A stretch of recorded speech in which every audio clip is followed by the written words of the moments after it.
Here is the difference between 1900 and 2400 rated chess player. 1900 rated player would understand that king's activity is crucial in the endgame, so he would like to activate the king. Now the question is where the king should go. 1900 rated player would think that king to e6 would be a desirable move, but the problem with that is it allows this knight to go to f8, where it's going to be a check, and that's a fork, the h7 pawn is going to be lost. So that's a bad variation, he would dismiss it and go for king to e7, because in this case the king still attacks the knight going in the direction of the center and doesn't allow the knight to go to f8. Unfortunately, this is the wrong mindset, and that leads the 1900 player to lose the game. Why is that? Well, because you don't need to stop your calculation after just one move. You need to try to see a little bit further, to try to see the big picture. So the idea is king to e6 is a much more desirable move if it works, because you're at the same time attacking the knight on d7 and you're going forward towards the center as fast as possible. So it's a multi-purpose move. Once the king goes to d5, I mean, that is a very strong piece. And only thing you need to understand here, what happens after knight to f8. The problem for white is that this knight basically has absolutely no way out, and then after king to e7, the knight is now under attack. You cannot just lose it like that, you have to take on h7, but then unfortunately this knight can never go out. After king to f7, king g7 is unstoppable, and then you have to sacrifice your knight and black is absolutely out of trouble. This type of knowledge is exactly what you are lacking to get into the next level in chess.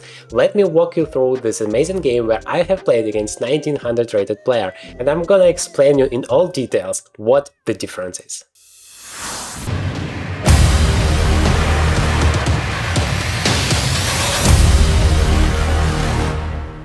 What's up, chess player, and welcome to the Journey to Grandmaster, the place where you can improve every single aspect of your chess game. So I went to Sicily, which is in Italy, to take part in the Sicilian Team Chess Championship, to prepare myself a little bit to the Grand Open, which is going to be the strongest chess tournament I have ever played. It's gonna start already next week, so I really wanted to warm up a little bit, and of course, I mean, Sicily is the best place to warm up. It's incredible weather, it's beautiful nature, and you enjoy so much playing there and having the nice atmosphere at the same time. And there are so many chess players, which was already surprising for me, and they are playing so strong. I mean, they don't really have a huge rating, but they are incredibly powerful. For example, this opponent, he has less than 1900, but he played this game with 90% accuracy. I mean, that's so incredible. He has found so many chances, and the endgame was absolutely mind-blowing. Just wait for it. The game starts with the King's Indian defense, an incredible opening here, and I really like this variation I'm playing against it. I sincerely can recommend it because it's amazing. I've got like 90+% winning rate in this variation. I mean, that's just so powerful. So it starts very normally. I'm playing g3 and bishop g2 to place my bishop on the long diagonal, where it's extremely powerful. But the variation really starts here after the move d6, so black has done what they normally do in the King's Indian, placing the bishop on g6 and placing the pawn on d6. And now this double fianchetto variation, which is so great for white, starts with the move b3. Now, the idea is very simple. I want to place the bishop on b2, I want to make it difficult for black to play e5, which is normally the main idea in this variation, and I want to just take full control of the center. Center is always the most important part of the chessboard, and you always want to make sure you take control of it. So here is the first difference between 1900 rated player and 2400 rated one. My opponent didn't actually know this move because he was thinking for such a long time in this position already, and well, that was clear, that is a novelty for him. But he actually came up with a pretty decent plan. He played knight c6, which is one of the main moves, and I expected him to continue with e5, which is a typical idea. Here, after bishop to b2, they play e5, and then once you take, They play knight g4 because you don't have enough defenders here to take it back, but you play knight g4, and the idea is to use this pin along the long diagonal so that white cannot really save this pawn. But I'm very satisfied with this position from the white side. I just play c4, knight c3, and I have a very, very fantastic promising chances. So that anyway wasn't the plan of my opponent. Instead, what he did was to go for a6 plan. This is a very well-known plan against the main variation of the fianchetto in the King's Indian defense, which starts instead of the move b3 with the move c4, and then Black is playing that knight c6, a6, and b5 plan to somehow put pressure on White's queen side and, well, to get some counterplay. Getting counterplay is essential in chess. So many low-rated players just don't understand it. They are just playing passively, thinking that, okay, as long as I'm solid, everything is great. No, that is not the case. A stronger player will always build that pressure, and eventually he will come after you. Even if at first it seems like everything is completely normal, you can never survive without the counterplay in chess. So my opponent is preparing that, and I am saying, okay, I'm just playing c4, I want to grab as much space as possible. I could have just started with d5, that could have been probably even better, but you know, c4, you can never really do anything wrong with that. My opponent played rook to b8, and now I played the move d5.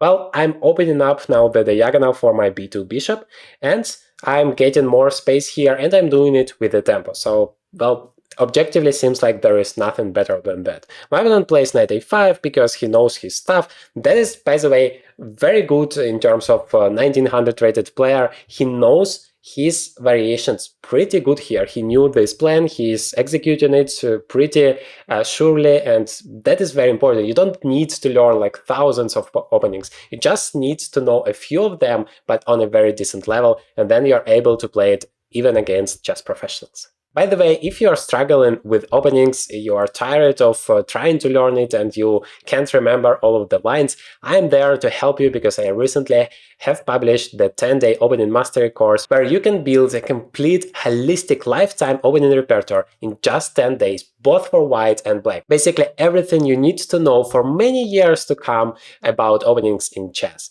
Respected YouTube channel Also Chess, which is making a lot of chess-related products reviews, recently made a review about this course, which was absolutely fantastic. Definitely take a look at it. The link would be in the description. And if you want to get the advantage of the launch sale, huge one, definitely do that as well. The link to the course would be in the description as well. We covered there this exact variation, how you just deal with the King's Indian defense as white with this absolutely powerful b3 variation, as well as so many other openings. You basically get more than 10 openings at the price of just one. Now back to the game. You remember that center is incredibly important in chess, so that's what I'm doing. I'm playing the move knight to d4, and that's again a multi-purpose move.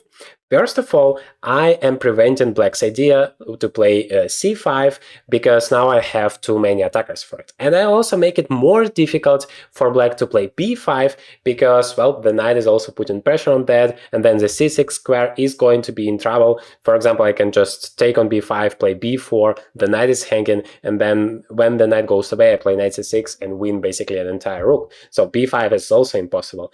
And at the same time, I make a useful move for myself. I'm improving my knight, which is now very powerful in the center. I'm improving my bishop on g2, which was closed before, but now it has a very important job to do. I'm controlling now the e4 square, for example, and I could also push my pawn if needed. So that is a multi-purpose move. That is what differentiates a very strong chess player from an average one, because he always tries to find those opportunities to make a move which is so useful in terms of attack, defense, development, and everything at the same time. My opponent played bishop d7, which is also a very logical next step, just to continue the development. Once again, prepare the counterattack on the queen side to play b5, c5, and so on.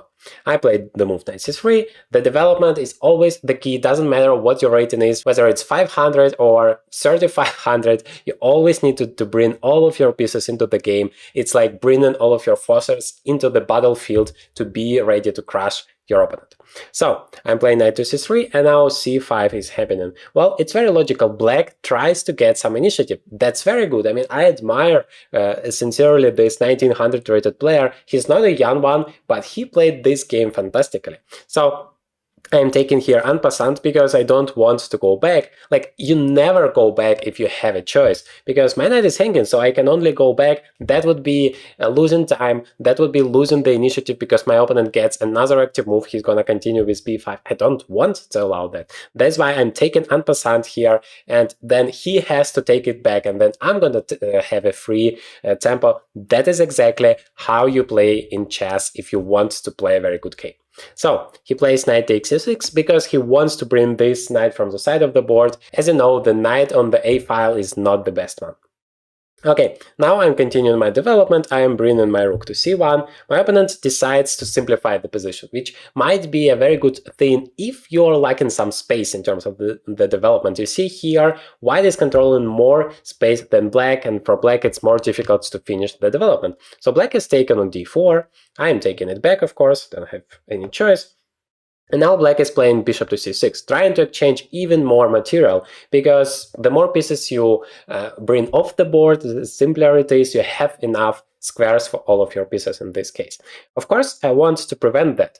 I cannot play e4. That would be a desirable move to get the full control of the center, but unfortunately, white just loses the ball in this variation. And that is a very clear difference between an average chess player and a strong one. The first one will just see the idea, I'm grabbing the center, everything is great, I'm gonna go for it, and that's all. He's gonna lose a pawn, a very important central pawn due to knight takes e4, and then the queen is going to be under attack. But a strong chess player will always think about his opponent's opportunities before making a move. That is like a golden rule which you can never ever break. And you should always and always start with the most active ones, which are checks, captures, and threats. And if you move your pawn, or a piece for that matter, at least check if this pawn or piece can be taken by your opponent. That is already gonna prevent you from the vast majority of your blunders. Anyway, I wanted to block this diagonal somehow, preventing that exchange so easily for a black here, so I played the move knight to d5. Now, you cannot really take this knight with the knight there because of a very obvious reason. Checkmate in one, queen takes g7, so I'm opening up this bishop. Now you see the power of this variation, double fianchetto. Both of the bishops are extremely strong. That is exactly what you should be aiming for with this line. So that knight is kind of pinned. You can only go somewhere if you protect that bishop on g7. That is exactly what my opponent did. He played the move knight to h5. That allows him to exchange even more stuff, but the drawback is clear. This knight on h5 wouldn't be perfect afterwards. So I played the move queen d2, basically the only one not to blunder my bishop. That is, by the way, a very important principle in terms of this b3 line. Always make sure you don't blunder the bishop on b2, because the lines might be tricky. Takes, takes. Now my queen is pretty powerful here on the long diagonal, basically exchanging the bishop there. And yeah, I still have the initiative. Don't be afraid to exchange too much stuff. As long as you are more active, as long as you have some ideas, a plan, a target to attack, you're good to go. Here comes the moment where my opponent makes a first big mistake. He played f6 in this position. And I assume the reason behind that is to block this diagonal, but there is no objective reason to do that. And that is actually weakening the light squares a lot, creating additional weaknesses which you don't really need to do. So many low-rated players, the mistake they are making, they are defending against threats that don't exist. That is very, very powerful. I mean, so many of my students are doing that. Very important not to do it. So yes, the queen is very active along the diagonal, but does it create any immediate threats? No, absolutely not. There is no like bishop on a1 to make it possible to make queen h8, for example, a checkmate threat. So you don't need to create unnecessary weaknesses in your camp to prevent some imaginary threats. Please remember that. That allows me to continue my attack here, to take full control of the center. I could have played e4, I was thinking about it, but I decided to finish my development with rook f to d1 because I thought that's very powerful. And the right move for my opponent was to play e6 instead of f6, trying to kick the knight away because that knight is just a monster in the center of the board. He did it now, but you see the clear difference. If the pawn would still be on f7, that would be much better because you don't have the weakness on e6. And in general, those pawns are not that horribly weak. Now they are. I just play knight to c3. I'm still attacking the d6 pawn. That is, of course, now the biggest weakness black has. But at least black decided to take that, and afterwards he played queen to c7, trying to bring the queen away from the d file, because c5, for example, might be coming, and preparing some ideas here, maybe improving the rooks. And there was a very hidden idea which I missed here. Now that's my mistake of not really following the opponent's counterplay. So feel free to pause the video for a second and try to find the best move here for white. I hope you have found it. The right move is to place the knight in the center, knight to e4. That is so powerful. I'm attacking the weakness on d6, I'm attacking the weakness on f6, and that is very, very problematic for black to deal with all the threats, whereas I just increase my pressure. Unfortunately, I haven't played that. I have played rook to d3.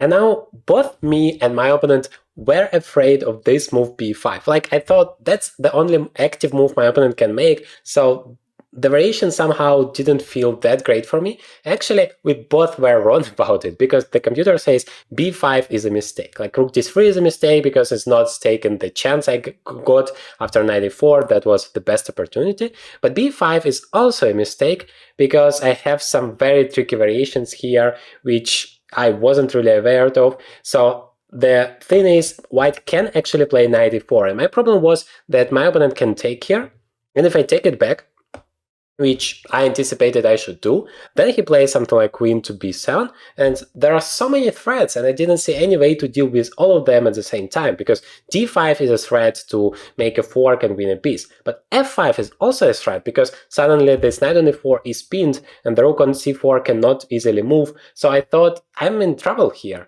but it turns out chess are not checkers. In this position, after b takes c, I can actually, instead of rook takes, just play knight to d6, and then I just take this pawn and don't care about checks, because queen b7 is not possible. You can play queen c6, but this is still the c file, so the pawn on c4 still cannot take anything, and I'm gonna take it back next move. I'm gonna get an extra pawn and the huge advantage. So unfortunately, I haven't found that and missed quite a big part of my advantage here, because I took on b5.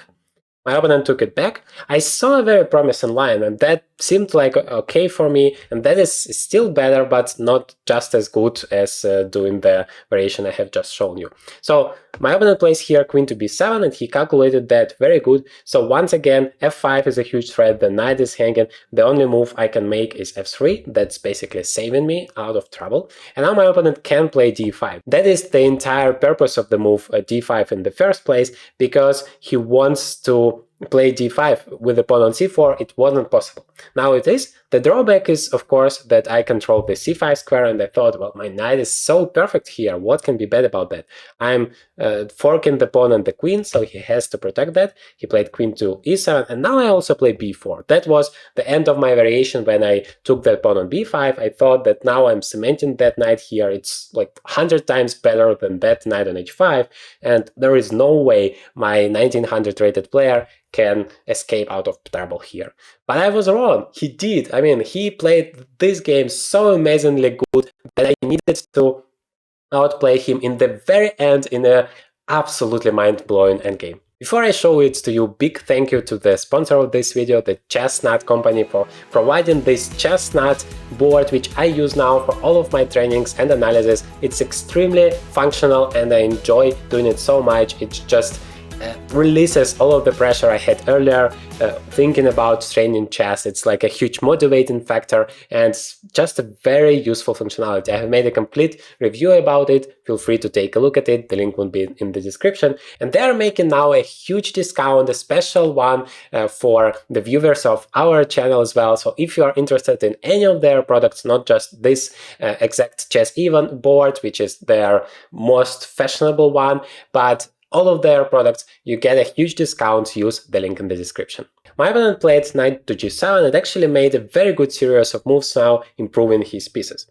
I played the move rook c to d1 because my idea was to play e4, open up that file, and then play rook to d7 and just destroy my opponent along the 7th rank. If you can bring your rooks to the 7th rank, it's always a tremendous help. But my opponent actually improved his knight hugely. He played knight f5 immediately. He doesn't care what happens. He wants to bring that knight to c4, which is a very strong idea. I'm playing here e4. Now, you don't really want to take it, because afterwards I just gonna take it back. The knight is hanging, has no opportunity to go to d6 anymore, so it has to go back to a very passive square. Then I'm playing rook d7, basically you are busted. So my opponent just sacrifices that pawn, he doesn't care about it, which is for 1900 rated level, that is very impressive.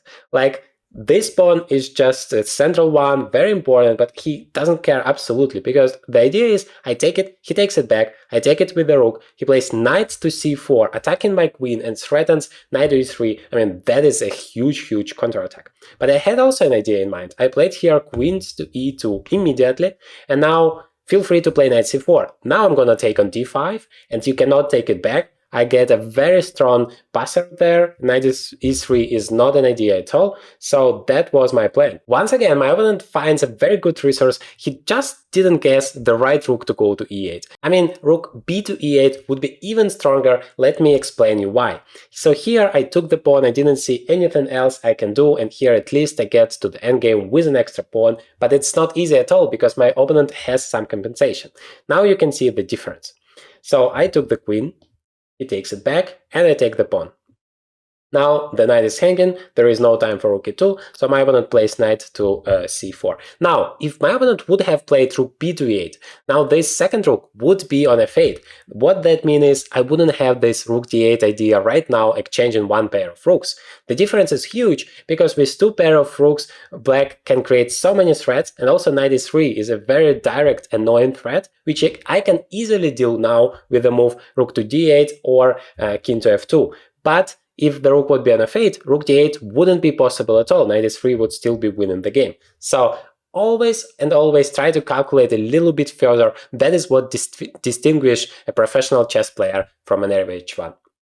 Of course, you can tell me, well, it's easy for you to say, just calculate further, but how do I do that? Well, you remember the 4 steps system formula. That is kind of a hint for you. It always helps. Checks, captures, threats, and active moves. You always go in this direction, both for you and your opponent, and that increases your chances to find the best moves by a huge margin. Well, if you struggle to understand up to which point to calculate, I have 2 rules for you. First of all, try to calculate up to the moments where there are no active opportunities, at least checks, captures, and threats. If you do that, you're in most of the cases on a good side.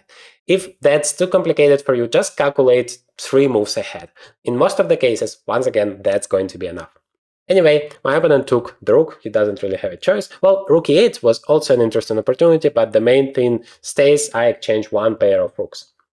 He plays king to f7, and now I assume probably a low-rated player would play here the move rook to d7, which is gonna exchange the rooks and get into the knight endgame, which is probably better with an extra pawn. The problem with that is, once again, if you do that without calculating the variations, you are risking hugely, because after rook d7, my opponent can just exchange it. Then play knight to e3 check, I should go away, king f2, and then he plays knight c2, and there is no way for me to get that pawn back, and basically I lose all of my advantage. So instead of that, I'm playing king to f2 first, with an idea to play rook d7 next, because my opponent can't really avoid it. So he played the move rook to a7, and now I'm playing rook d7 and exchange those rooks, but with an extra tempo. And time is the most important resource in chess, always remember about that. Okay, so now we have this impressive knight's endgame, and this is exactly the moment we have started the video with. The king can go either to e7 or to e6, and unfortunately my opponent didn't find the right move here. Probably he was afraid of that move knight to f8 with a fork, but like I said, always try to calculate a little bit further. That would make you stronger. Black played here king to e7, I played knight to c5 back, but now my opponent actually made a very tricky move knight to a3, and I was trying to figure out the right way for a long time how to continue from here, and unfortunately I completely failed. Like, I just, in a few moves, I lost my entire advantage, and my opponent managed to equalize the position, and it all started all over again. So this is just huge. So feel free to pause the video for a second and find the right way to continue for white, because this is so instructive. So hopefully you did better than I did in this position, because I played a very weird move f4 that like doesn't help at all. The right plan instead is to play here the move knight to e4. Instead of trying to defend the pawn, we want to create a counter threat. We really want, because those pawns are incredibly passive here, always a target, and yeah, for black it's pretty easy to attack it. But what I should have done is to play that knight to c3, attacking the b5 pawn. My opponent takes this one, and of course I cannot take immediately on b5 because a2 is hanging, but I play a3 first, and now it doesn't help you to attack it again, because I'm gonna just take it on b5. And I actually have seen this variation, it was in my mind, but the problem was that I thought the king will just come and then the pawn would be hanging, but it actually doesn't work like that, because my king also comes and I'm just completely fine here. This pawn is always a huge problem for black, because you need to spend a lot of time, like bring your king there to take it, and meanwhile I'm gonna take all of your pawns on the king side. So that's a very typical strategy to win in such a position. But let's see what actually happened in the game. Instead of doing all of that, or at least bringing the king closer to the center, I played here f4. And I can't really explain. I mean, I thought that in the end of the variation, this knight will come to c2, which actually happened, knight to c2, knight to d3 to defend it, and then I thought once I am gonna play king to e2, my opponent will play knight d4 check and attack the king and the pawn, so that the pawn is not hanging and I can play king to d2. I played the move f4 before, but that is so weird mindset. I mean, I honestly can't explain, because normally I play pretty good in the endgame, but this one I am so dissatisfied with my play. Anyway, my opponent played the move king to d6. I played king to e2, finally bringing my king, but the problem is my opponent's king is much stronger. And remember please, the king's activity is so much important in chess in the endgame. I mean, so many low-rated players are making this mistake and therefore losing their games. Don't be one of them. Always bring your king to the center or to the part of the board where all of the actions are happening. So, king to d5, I play king to d2, my opponent plays knight d4, of course, the most active move, and I play king to c3 because I want to stop that king from coming to c4. And now after knight d4, it seems like it's already a draw. Like I play king to b3 because I don't want to allow the king to c4 move, my opponent plays knight d4 check, we repeat the position and go home. But of course I didn't want to make a draw. I still wanted to outplay my opponent because, first of all, I always want to win, and secondly, I mean, he's 1900 rated player. Of course he played amazingly so far, but I still need to fight for a win, right? So I played here king to b2, which seemed like a tricky move, because yes, I'm losing the pawn on b4. After king c4, it's a double attack, it's not possible to save it. But my idea was to play here knight to c5, and then after king takes b4, you use the fact that the king is somehow away from the king side and play knight e4 and be the first one to attack, because this black knight still needs to play knight g1, knight f3 at least to attack the pawn, whereas I'm already ready with that. Knight e4, he plays f5, I play knight to f6 was my idea, he plays like h6 or h5, then I play knight d5 check, because remember the king is on b4, and finally knight e7, and I'm winning the g6 or f5 pawn, and I thought once again I'm in good shape. Probably my opponent understood my plan, and instead of playing king to c4, he went for g5, which is a very smart idea. He wants to create that counterplay. Please remember, it's always and always the most important thing in chess. So g5 has been played. Now I played the move h3, which is a stupid move actually, because I thought, well, king c4 is my problem, so I need to somehow protect that b4 pawn. Now my knight is free to go wherever I need it, but somehow I just lost time. It's just too passive. I should have just exchanged the g5 pawn and improved my knight position, which I did after all, but I just lost that important time. Time is so precious. So my opponent plays h5 and he creates that counterplay. That is a very smart idea. Always try to create counterplay. Never stay passive, because I have the advantage here, so my opponent wants to compensate it on the king side, creating some threats there. I'm taking on g5, my opponent takes it back, and now I'm playing knight to f2. I want to improve my knight's position.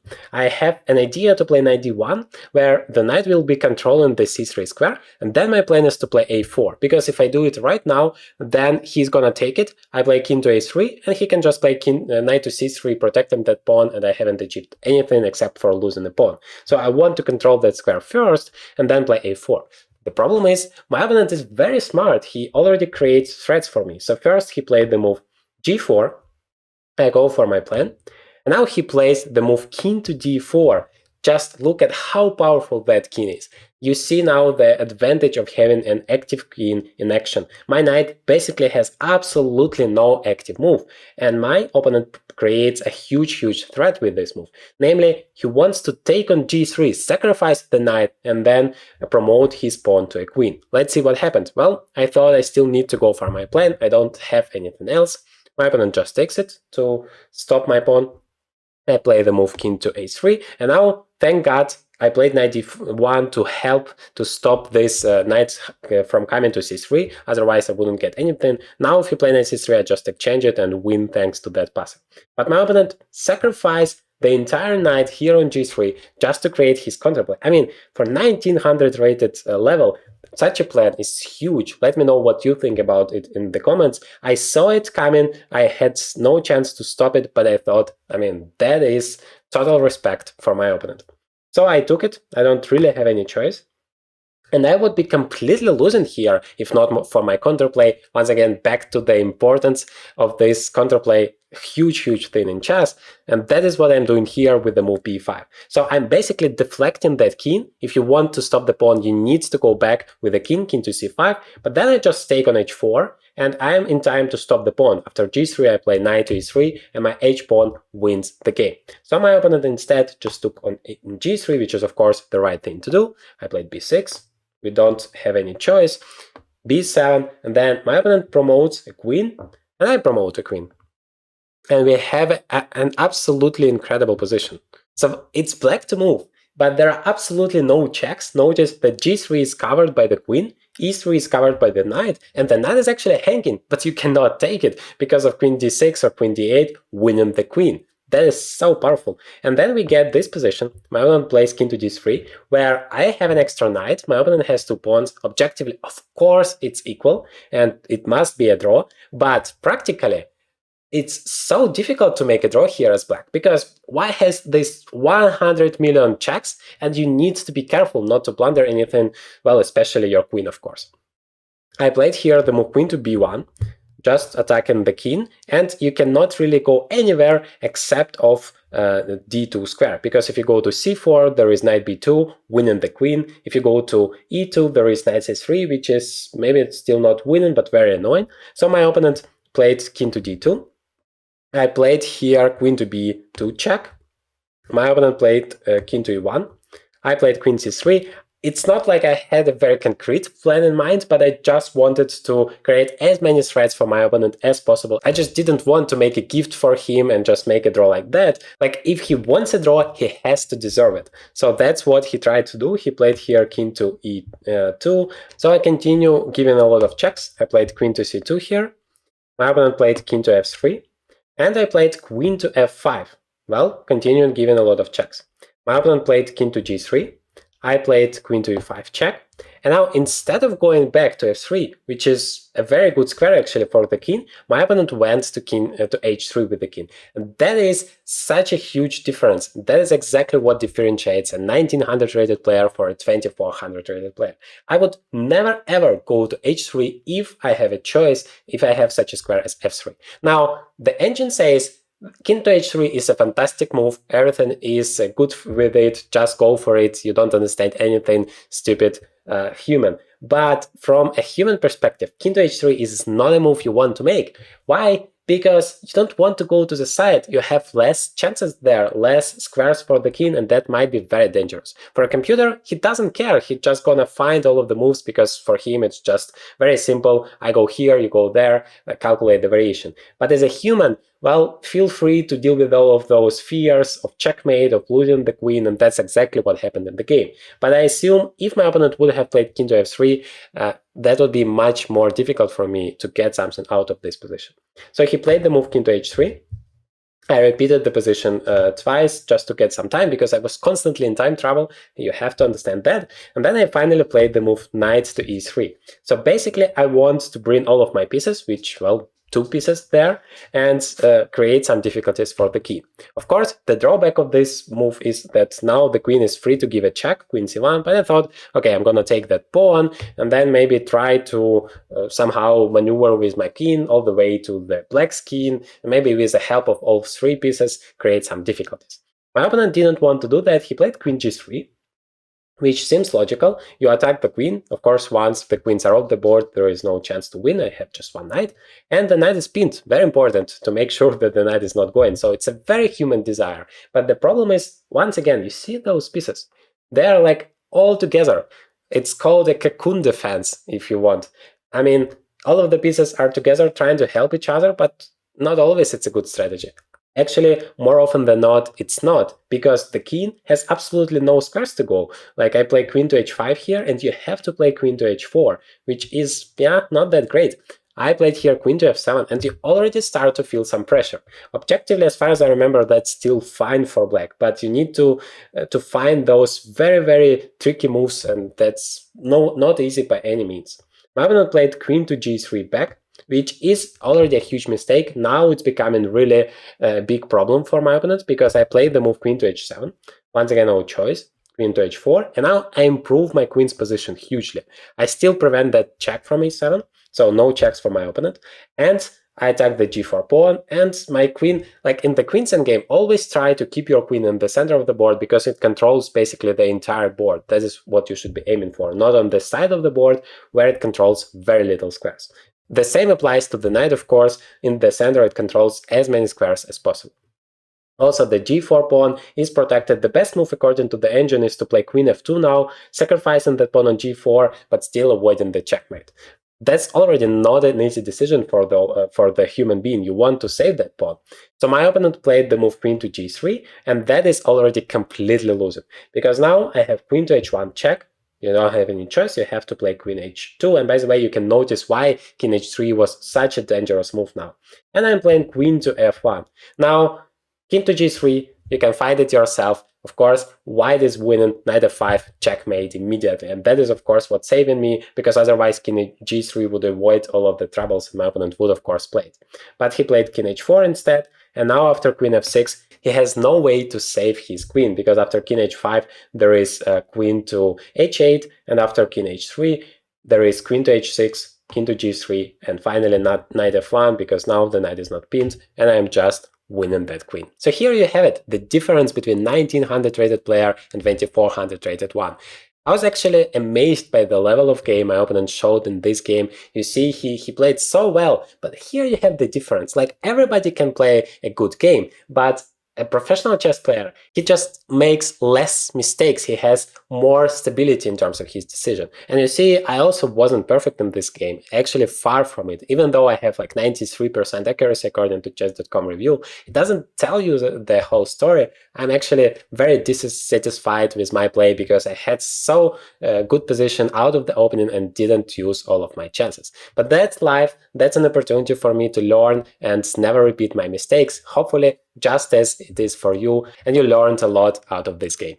Make sure to take advantage of the huge discount for a 10-day opening mastery course to forget about opening problems once and for all, as well as a huge offer on the chestnut boards. They have limited time discount right now. All of the links are in the description. So now you know how important calculation in chess is. It determines 99% of your success in chess. In this video, I have prepared for you a step-by-step clear plan how you can calculate like a grandmaster in your own games.